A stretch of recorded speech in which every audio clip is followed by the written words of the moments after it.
Berita selanjutnya dikabarkan dari Jerman Tribuners. Kenaikan harga energi yakni listrik dan gas membuat Jerman mengalami krisis tisu toilet.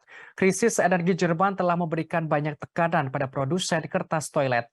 Hal ini berdampak pada sejumlah perusahaan di Jerman memangkas produksi kertas toilet. Kenaikan harga energi tersebut membuat para ekonom khawatir, terutama akan dampak yang lebih luas pada industri dan pertumbuhan. Kepala Kebijakan Energi dan Iklim di Asosiasi Bisnis BDI, Karsten Roh, mengatakan krisis yang terjadi sekarang ini kemungkinan akan berlanjut. Sementara itu, perusahaan pembuat kertas seperti Hakel yang berbasis di Düsseldorf mengatakan kenaikan harga energi membuat perusahaannya bangkrut. Selain itu, Hakel mengaku kenaikan harga energi menyebabkan harga pulp tinggi.